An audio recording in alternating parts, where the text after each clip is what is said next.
I shouldn't have been there. No one should have. The boardroom at 11:03 p.m. was a place that only ghosts dared to haunt.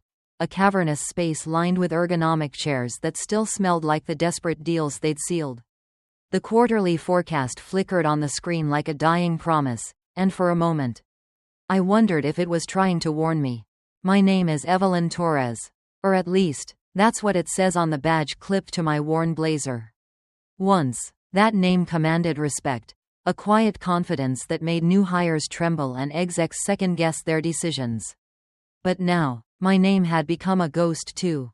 Vanished from distribution lists, left off calendar invites, slowly phased out like an obsolete app no one wanted to update. The report in my hand wasn't meant for me. I wasn't even supposed to know it existed. A junior analyst, probably too green to know better, had uploaded it to the wrong shared drive. Rookie mistake, one I would have caught in my sleep a few years ago. But tonight, it felt like fate. I flipped through the pages, my stomach tightening with every line. The numbers were a massacre, bloated estimates, forecasts of catastrophic losses, all conveniently tied to my department. The ink felt like an accusation, a death sentence. They were painting me as dead weight, a liability dragging down the future. Every cell manipulation, every shady pivot table, it all pointed back to Ryan's initials, scribbled in digital ink like a signature on my execution order. I didn't know whether to scream or laugh. Maybe both. Then, like a whisper in the dark, I felt it, a presence behind me. I didn't dare turn. My breath stilled. You always did stay late. Ryan's voice slid in, smooth as silk but with that glint of practiced cruelty. I folded the report slowly, my fingers trembling. He leaned against the doorframe, sleeves rolled, no tie, looking like a wolf waiting to pounce. I suppose you saw it, he drawled. I said nothing. I didn't need to. The truth was right there on the page, and it had my name written all over it. Ryan's smirk hung in the air like smoke, thick and toxic. I could practically taste the arrogance, the assumption that I'd go quietly, that I'd crumble at his feet and accept the fate he'd so carefully engineered for me. But I wasn't built that way. I never had been. He stepped forward, the low glow of the screen painting half his face in cold light.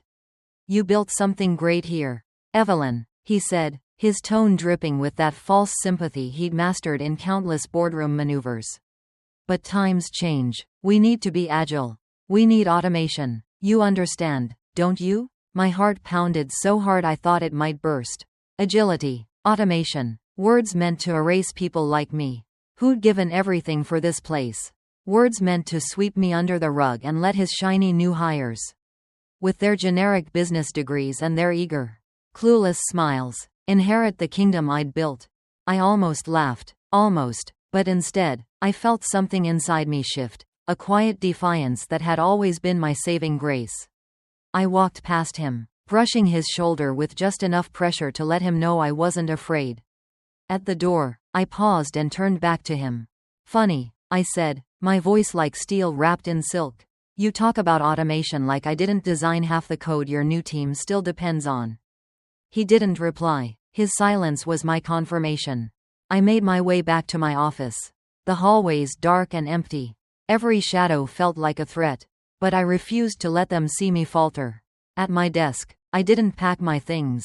I didn't cry. I didn't even rage. I simply opened my terminal and typed a command I hadn't used in over a decade. SANDRA 1974. A protocol I'd written in a whiskey-fueled haze, back when I was still naive enough to think loyalty went both ways. It had been my failsafe, my insurance policy, a legacy no one but me even knew existed. I'd buried it deep, so deep that not even the lead developers could find it without my key. And that key, an old USB drive wrapped in a velvet pouch like a relic, still sat in my bottom drawer. My fingers trembled as I reached for it, memories flooding back, late nights, endless coffee, lines of code written with more heart than any of those suits could fathom. I was about to plug it in when my screen blinked, an incoming message lighting up the darkness. From Ryan T. Subject: offboarding. Your job's obsolete. Pack it up. No greeting, no signature, just a cold, Clinical dismissal from the man I'd once pulled out of a financial nosedive with a week's notice and a bottle of caffeine pills. I closed the message and set the USB drive on my desk, staring at it like it was a loaded weapon. I hadn't decided yet, but something inside me already had. By Monday morning, the parking lot outside Logistics HQ was buzzing, but not with people. The trucks sat frozen in perfect rows. Engines silent, like an army awaiting orders that would never come. Inside, the dashboards were blank. Dispatch schedules looped endlessly with spinning icons, mocking every executive who'd ever thought they could replace me. By 9:07 a.m., 2 separate VPs had called my cell. The same people who'd cut me out of meetings now begged for help. I didn't answer. Instead, I sat in a cafe across the street, my latte untouched, watching the chaos through the glass. From that distance, it was almost beautiful, a machine grinding itself to a halt. A system paralyzed by the loss of the one person who truly understood it. At 9:13, I saw Ryan storm out of the building. His phone pressed so hard to his ear I thought it might crack. He was pacing, snapping at someone, his hands gesturing like a desperate man clinging to control. Then he stopped, eyes scanning the street until they locked on me. I didn't flinch. I just raised my coffee cup in a silent toast. The real twist hadn't come yet. I was saving that. At 9:26, the company-wide alert went out. System anomaly. Infrastructure teams investigating. At 9:29, the backend went down. Inventory vanished from screens like ghosts in the night. I knew what they'd try next. A rollback script. But that script required 2 keys, one digital, one physical. Their key was digital. Mine was still in my coat pocket. At 10:04, my phone lit up again. Unknown caller. Then another. Then finally, Ryan's name. I let it ring twice before I answered. "Good morning," I said sweetly. "What the hell did you do?" His voice was raw, cracked like an old record. "I'm sorry, Ryan. I thought I was obsolete. You know damn well this isn't funny. The trucks, the warehouses, the whole system is dead. What did you trigger?" I didn't trigger anything. The system just realized who wasn't there anymore. Silence. Then lower, quieter. "Evelyn, if this is retaliation, you're putting us all at risk." I took a slow sip of my coffee. "No, Ryan, you put yourselves at risk when you decided the architect of your empire was disposable." He exhaled, a shudder of panic disguised as frustration. "I need you to come in. We can talk." Talk. He meant negotiate. But I wasn't ready to talk. Not yet, not until they felt it in their bones that something vital had slipped through their fingers. I hung up. Then I watched the trucks remain still. The dashboards remain blank. And in that quiet, I realized I wasn't just proving a point. I was rewriting the rules. By noon, the silence had deepened. It wasn't the hush of a machine gone idle. It was the kind of quiet that settles over a battlefield before the first shots are fired. The VPs were scrambling. The IT team was frantically trying to patch holes in a system they didn't fully understand. And Ryan, well, Ryan was pacing the hallways like a lion in a cage, his confidence dripping away with every unanswered call. I'd watched from my spot in the cafe long enough to know they'd underestimated me. Again, they thought they could dismiss me with a curt email and an HR memo. They didn't know I'd built the bones of this place, the hidden seams. The fail-safes, the protocols no one but me remembered. At 12:14 p.m., I received a message from an unexpected source. Chloe.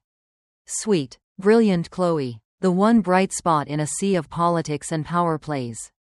I'd mentored her before Ryan's restructuring swept her under someone else's wing. She'd always had a quick mind and an honest heart, 2 traits that rarely survived in this place. Her text was short, rushed, but it said everything I needed to know. "They're blaming you. They're rewriting logs to make it look like you built the sabotage. They're prepping a statement to the board. Evelyn, they're trying to bury you." My stomach turned cold. I'd expected retaliation. But this? Manufacturing evidence to frame me for the meltdown? That was a new low. Even for Ryan. I clenched my jaw, feeling the adrenaline sharpen every nerve. I fired back a single line. "Meet me at the old train bridge. 3 p.m. No phones. Come alone." The bridge had been abandoned for years. A relic from when this city was still a factory town. No cameras. No one around to overhear. It was the perfect place for a conversation that could change everything. I left the cafe and walked slowly, feeling the wind cut through my coat as I crossed the cracked pavement. Every step felt deliberate, every breath measured. I was done being their scapegoat. At 3:02, Chloe arrived, eyes wide, shoulders hunched like she'd been carrying secrets too heavy for her small frame. "Evelyn," she breathed, "I'm so sorry." "Walk with me," I said, keeping my voice calm. "Tell me everything." She fell into step beside me, her hands stuffed in her pockets. "Ryan's team. They're scrubbing the logs. Rewriting commit histories to make it look like you implemented the lockouts. Devon's the one running the rollback script. But he's also inserting false error trails. He's good, but not as good as you." I almost smiled. Devon always had been the type to think a flashy UI could hide shoddy backend work. "Who else is involved?" I asked. She hesitated. "There's another name. Eliza Maynard. I didn't think she'd still be around. She retired last year. Or so they said. But her credentials are all over the admin logs. She's running covert commands under your old user ID. She's trying to make it look like you triggered this meltdown on purpose." Eliza. That name hit me like a slap. She'd always hated the idea that one person could control the core system. She'd tried to push for decentralized oversight. But I'd resisted. I knew that opening that door was an invitation to abuse. And I'd been right. Now she was back, hidden in the shadows, pulling strings. "She's dangerous," I said softly. "And she's using Ryan like a puppet." Chloe's eyes widened. "So what do we do?" I stopped at the midpoint of the bridge, looking out over the frozen river below.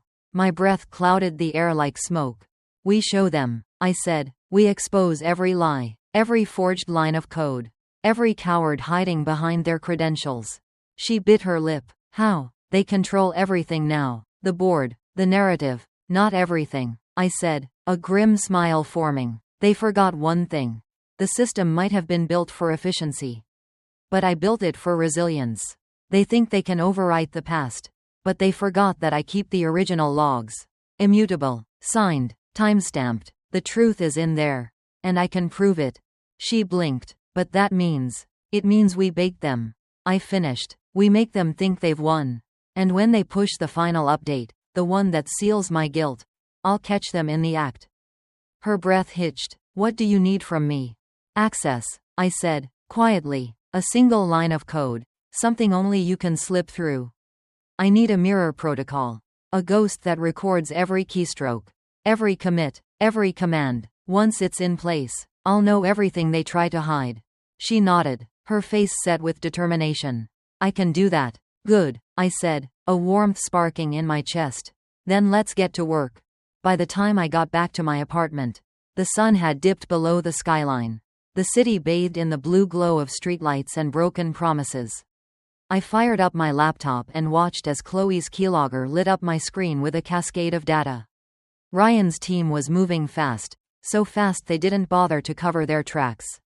I saw Devon's fingerprints all over the rollback scripts, his sloppy attempt at erasing my footprints. I saw Eliza's credentials running shell commands at root level, bypassing the usual audit logs. I saw Ryan's Slack messages to the board, each one a carefully constructed lie designed to make me look like the villain. But I also saw Chloe's script, my ghost, tracing every move they made, saving it in a hidden archive they'd never find. At 6:44 p.m., I got the alert I'd been waiting for. Devon's final commit, the one that would rewrite history, lock me out forever, and blame the meltdown on me. I felt my breath catch as I watched the line of code blink into existence. But instead of panic, I felt a calm certainty. Because I had my own line of code, buried deeper than any of them could reach. Mirror_ghost. A protocol that didn't just record their every move, it recorded the evidence that would save me and destroy them. I sat back in my chair, the hum of the server fans like a heartbeat in the darkness. They thought they'd won. But they'd never learned the most important rule. Never underestimate the woman who built the machine. That night, as the city's heartbeat pulsed through the darkness outside my window, I realized something fundamental had shifted, not in them, but in me. For years, I'd carried the weight of this place on my shoulders. I'd been the silent architect. The steady hand that made sure the system hummed no matter how many times executives reshuffled the deck. I was the ghost in the machine. The one who understood that every process, every line of code, was a promise made to the people who depended on it, the drivers, the dispatchers, the warehouse workers. But tonight, watching Chloe's mirror logs unfurl on my screen, Ryan's frantic Slack messages, Devon's clumsy commit overwrites, Eliza's cold precision, I felt that weight begin to lift. Because for the first time in a decade, I saw the truth. I wasn't the problem they needed to erase.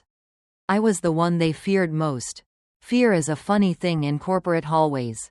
It moves in silence, in the way people avoid your eyes in the break room, in the way a junior analyst suddenly stammers around you, in the way your badge stops unlocking conference rooms that used to be yours. It grows in the cracks left by restructuring memos and budget reallocations. And in that fear, people make mistakes. That's why Ryan thought a single email could dismiss me. That's why Devon thought a rollback script could erase me. That's why Eliza thought she could build her legacy on the bones of mine. But I knew different. I'd learned the hard way that the most powerful systems aren't the ones that move the fastest or scale the biggest. They're the ones that remember. So I sat in my dark apartment, the glow of the monitor the only light, and I started pulling up every log, every trace, every digital fingerprint they'd left behind. Mirror Ghost wasn't just a program anymore, it was a testament.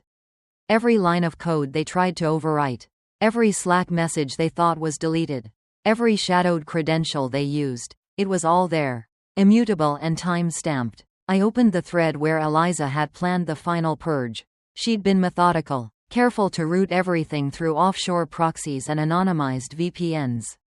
But she'd underestimated the one thing that always gives you away: style. She still used the same triple colons in her comments that she'd favored years ago when we'd butted heads over audit protocols. She still nested conditionals the same way, sloppy, rushed, always prioritizing speed over precision. As I scrolled through her logs, a memory surfaced. The day she'd cornered me in the break room after my first big deployment. Her voice low and conspiratorial. "You're too attached to this code, Evelyn," she'd said. "You treat it like it's yours. But it belongs to the company now. You belong to the company." I'd nodded then. I'd even believed it, for a while. But now, staring at her digital fingerprints littered across my screen, I knew the truth. I'd never belonged to the company. The company had belonged to me. Because I'd written its DNA. At 3:17 a.m., I triggered a secure session to Chloe's console, slipping her a simple message. "Ready for Phase 2. Watch their commits. When they try to lock me out, I'll catch them live." She responded instantly. A single line. "Got it, I'm with you." I leaned back in my chair, exhaustion pulling at my bones. But sleep would have to wait. Because now it wasn't just about survival. It was about the principle. The idea that the people who build the system should never be silenced by the people who profit from it. The clock ticked past 4 a.m. when the first wave hit. Devon pushed a commit flagged as an emergency patch. Chloe's mirror log caught it in real time. Override, force restart, trace removal, patch security update. But the override code was sloppy. And within seconds, Mirror Ghost caught the fingerprint, Devon's username, Ryan's approval stamp, Eliza's shadow credentials. They'd left a trail of breadcrumbs, thinking they could cover it later. I watched the lines scroll past, each one an indictment, and then came the real moment, the one I'd been waiting for. Eliza's credentials initiated a final sequence. Purge all logs, reset all credentials, blame Evelyn Torres for the meltdown. My heart thundered. This was it, the kill shot. I copied the log line by line, my fingers trembling. Then I triggered Mirror Ghost's lockdown protocol. Every key they pressed, every command they issued, every keystroke they thought was hidden, it was now frozen in time. Impossible to erase. I pulled up Chloe's console and typed, "They're trying to kill the system now. Activate the final lock. Send the archive to the board." She didn't hesitate. Within seconds, I saw the confirmation. The archive, every log, every trace, every proof of sabotage, packaged into an encrypted file and sent directly to the board of directors. Flagged as urgent, I exhaled slowly. my eyes burning. They'd tried to erase me. But now, in front of the board, every move they'd made would stand in stark relief against the truth. The betrayal wouldn't just be mine to bear, it would be theirs to own. For the first time in weeks, I felt the fear shift. It no longer lived in my chest. It lived in theirs. I leaned back, my hands trembling but my resolve solid. They wanted to automate me out of existence. They wanted a system that could run without its architect. But now they'd learned the oldest lesson in technology. A system without its architect is just chaos waiting to happen. The morning sun cut through the blinds like a blade. Sharp and cold. I hadn't slept. My mind was a live wire. Sparking with every possibility. Every contingency. The board had the archive now. Every lie. Every sabotage attempt. Every digital footprint that Ryan and Eliza had tried to bury. It was all there. And in that single move, I'd shifted the balance of power. For the first time in months, I felt like the architect again. Not a relic or a casualty, but the one who knew where every wire ran. Every subroutine lived. Every vulnerability lay waiting. They'd tried to exile me from the system I'd built. But now I was the only one who could stabilize it. Without me, they'd be wading through a digital minefield of half-finished patches and hidden protocols. At 9 a.m., my phone buzzed. Unknown number. But I recognized the area code. Evelyn. The voice rasped. We need to talk. It was Lucas, one of the board members. The same one who'd championed the automation project that started this whole mess. Talk fast, I said, my tone as cold as the sunrise. We've reviewed the archive, he said. It's comprehensive. That's one word for it. He cleared his throat, the guilt heavy in his silence. You've left us with no choice. We're pulling Eliza's access. Ryan's on leave pending investigation. We'll need your help stabilizing the system. I almost laughed. The same people who'd declared me obsolete now needed me to fix the mess they'd made. I'm not here to bail you out, I said. I'm not your fallback plan. His desperation seeped through the line. We're prepared to negotiate. Negotiate. There it was. The open door I'd been waiting for. Because this wasn't just about survival anymore. It was about rewriting the rules that allowed people like Eliza to thrive while people like me carried the weight.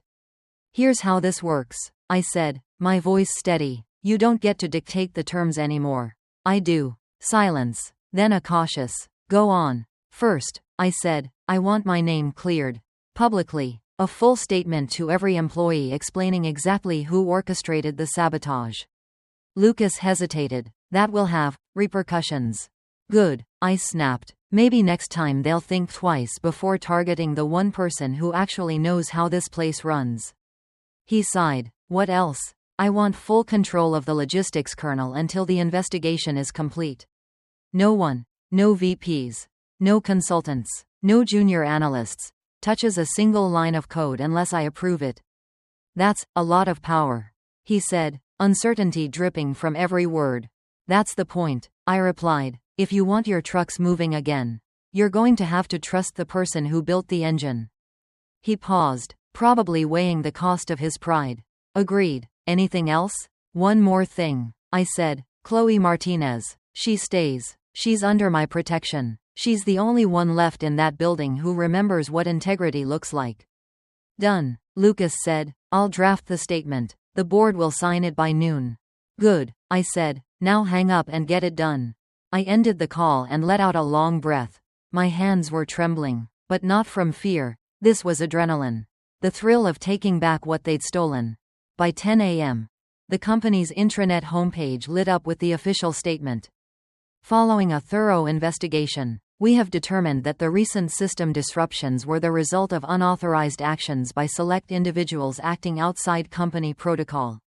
Evelyn Torres has been exonerated of all wrongdoing and will be reinstated as Chief Systems Architect effective immediately. I read the words over and over. Each line a small victory. But I knew this was only the beginning.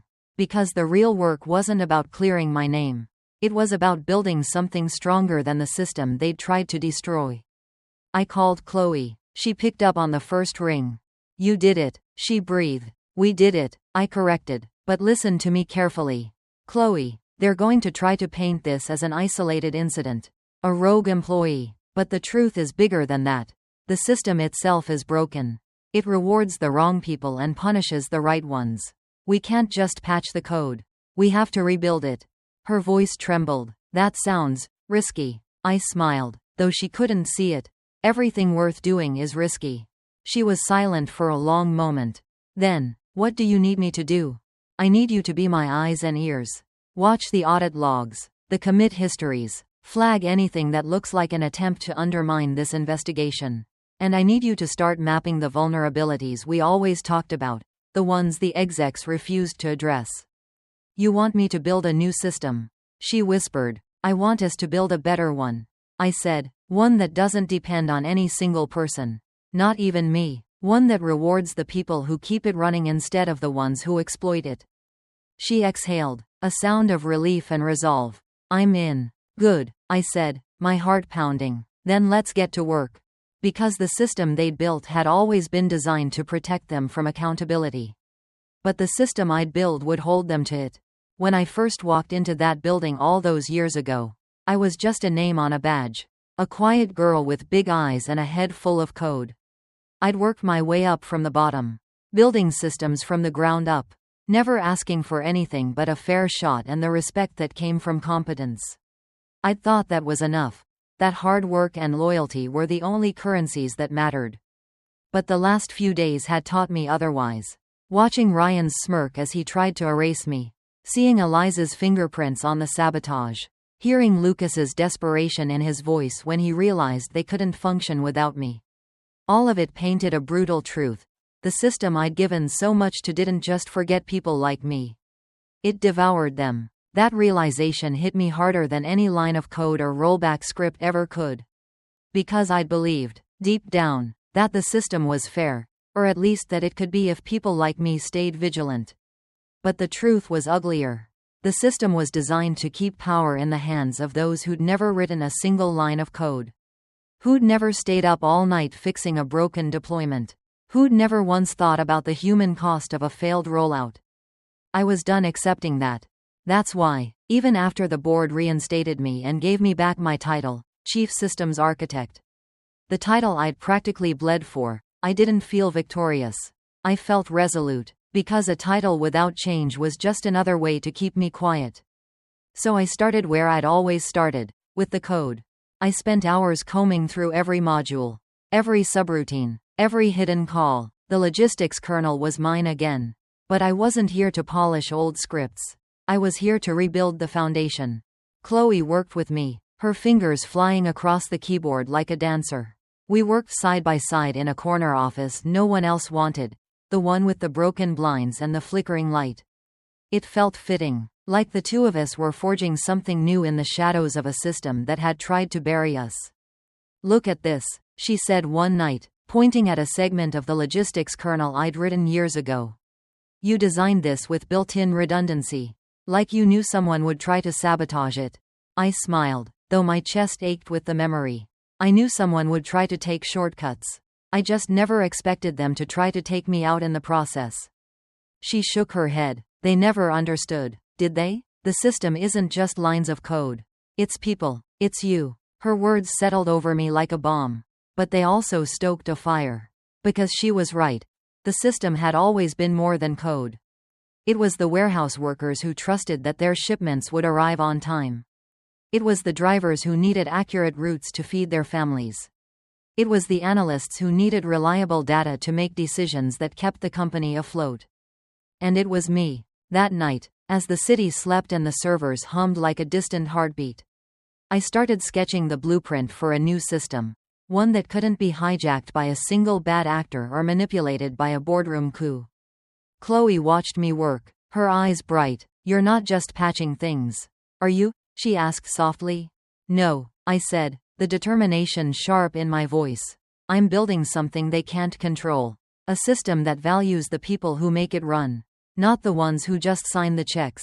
She grinned. "You're talking about decentralizing control, aren't you? Shared oversight, transparent logs, distributed keys." "Exactly," I said. "No more single points of failure. No more kill switches hidden behind executive badges. No more pretending that power equals competence." Her smile faded a little, her eyes growing serious. You know they'll fight this, right? Ryan's people, Eliza's allies, even the board. They won't want to give up control. I leaned back in my chair and met her gaze.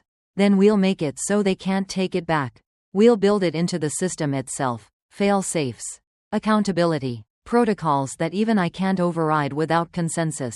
Her breath caught. You'd give up that power? I nodded slowly. Power without trust is just another chain. I don't want to be the last architect holding the keys to the kingdom. I want the kingdom to belong to everyone who keeps it running. She looked at me with something like awe. You're really going to change everything, aren't you? I felt a fierce smile spread across my face. No, Chloe, we're going to change everything. Because I'd learned the hard way that you can't beat the system by playing by its rules. You beat it by rewriting the rules entirely, by making a new game that no one person can rig. A system that values integrity as much as efficiency. By sunrise, we had the first draft of the architecture mapped out, a web of distributed oversight. Collaborative review, immutable logs, and shared decision trees. It wasn't flashy, but it was solid. It was fair. And for the first time in months, I felt like I could breathe. Because maybe, just maybe, I was finally building a system that couldn't be turned against the people who made it thrive. By the time the sun rose on Friday, the office felt different, not because of a press release or a corporate apology, but because the people who'd once feared the shadows of the system now felt its light. Chloe and I had spent the night refining the distributed architecture, testing every line of code, ensuring every failsafe worked exactly as intended. This wasn't about revenge anymore. It wasn't even about vindication. It was about making sure no one else had to fight the same battle I had fought, alone. In the dark, with nothing but a USB drive and a whispered prayer. At 8 a.m., the conference room buzzed with voices. The board, the executives, the analysts, all of them crammed into a space that once would have excluded me without a second thought. Now, they waited, anxious and uncertain, their faces a mix of apology and desperation. I walked in, head held high, my badge clipped to my coat like a shield. I'd thought I'd feel small standing in front of them. But I didn't. I felt tall, taller than I ever had. Because they weren't looking at me like a scapegoat anymore. They were looking at me like the architect I'd always been. Lucas, the board member who'd called me in, cleared his throat. Evelyn, we've reviewed your proposal for the new system architecture. He hesitated, his eyes darting nervously. It's radical. Radical, I repeated, letting the word hang in the air like a challenge. Or necessary? He shifted uncomfortably. Necessary, he admitted, but it changes everything. It means you can't use the system as a weapon anymore. I finished for him. It means every decision, every action, is transparent and accountable. It means no one person can be blamed or hidden when something goes wrong. A murmur rippled through the room. Ryan, pale and sleepless, sat at the far end of the table. He hadn't spoken since the board suspended him. I met his eyes, unflinching. He looked away. This isn't just about technology. I continued. It's about trust. We can't build a sustainable future on a foundation of fear and deception. We have to build it on collaboration. On respect for the people who make the system work every day, the dispatchers, the drivers, the warehouse teams, and yes, the coders, too. I paused, letting that sink in. This new architecture doesn't make me the queen of the system. It makes me a part of it. It makes all of us accountable to each other. Chloe stood at the back, her eyes bright with pride. She'd become more than my apprentice. She was my partner, my ally, the proof that the next generation could be better than the one that had come before. I turned back to the board. You asked me to fix the system. I'm telling you that the system was never just code. It was the people, and the only way to fix it is to treat them like they matter. Because they do. Lucas rubbed his chin, his brow furrowed in thought. And if we say no? I met his gaze evenly. Then you can find someone else to run your digital empire. Because I'm not going back to being a disposable piece of code in a spreadsheet. I'd rather walk away than watch you turn my life's work into a weapon again. Silence settled like dust. No one moved. Then, slowly, Lucas nodded. You're right, he said. We can't afford another meltdown. We can't afford to lose you, or the trust of the people who rely on us. A murmur of agreement spread through the room. Even Ryan looked defeated, his shoulders slumping as the last vestige of his power slipped away. Chloe stepped forward, her voice strong. "We're ready to help build this new system. But we'll need everyone's support. No more backroom deals. No more hidden agendas." She looked at me, her eyes bright. "And no more heroes working alone."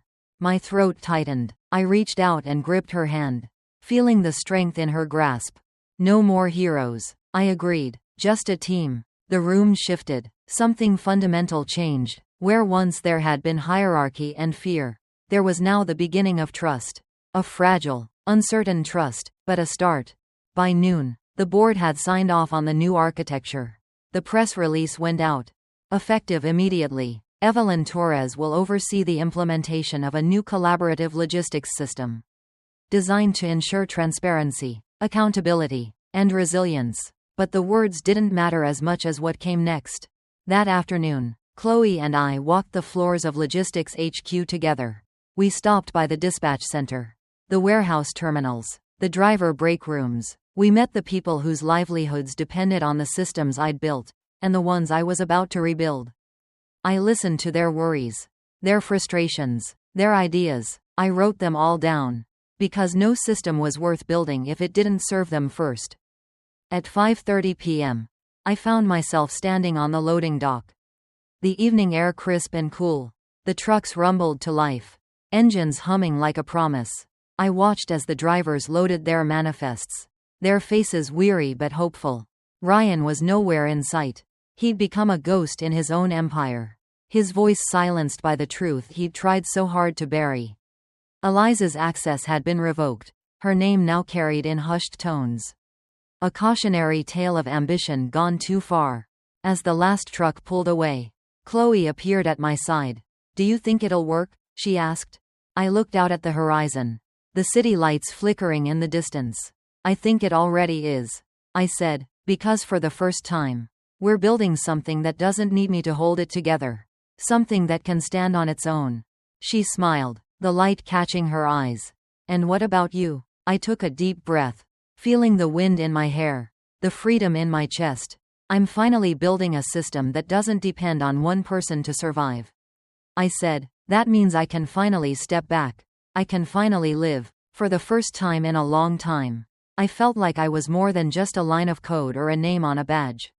I was Evelyn Torres, architect, mentor, builder, and survivor. And maybe, just maybe, this was the beginning of something even bigger than me. As I stood on that loading dock, the trucks humming to life and the team buzzing with cautious optimism, I realized that the most important system I'd ever built wasn't made of code. It was the one made of people. The greatest strength of any organization isn't its technology or its infrastructure. It's the human beings who give it purpose, resilience, and meaning. I learned that when a system is built to erase its builders, it's already broken. And when power is concentrated in the hands of a few, everyone loses, especially the ones who poured their lives into keeping it running. True resilience is born not from control, but from trust, collaboration, and the shared understanding that every voice matters. In the end, my revenge wasn't about shutting down the trucks or locking out the executives. It was about forcing them to remember that I, and countless others like me, are not disposable. I am not a footnote in their narrative. I am the author of my own story, and I refuse to be erased. This story isn't just a cautionary tale for the corporate world. It's a lesson for all of us. Whether you're working in logistics, tech, or any industry, remember, systems are only as strong as the people who build and maintain them. Never let yourself be reduced to a line on a spreadsheet. Advocate for transparency, collaboration, and fair recognition of everyone's contributions. And if you ever find yourself fighting a system that's trying to erase you, remember Evelyn's lesson. Sometimes you need to rewrite the rules to make them fair. Because in the end, the most powerful line of code you can write is the one that empowers others to stand with you, not against you. Thank you for choosing to listen to this story among thousands of stories out there. Like and subscribe to continue listening to the latest stories.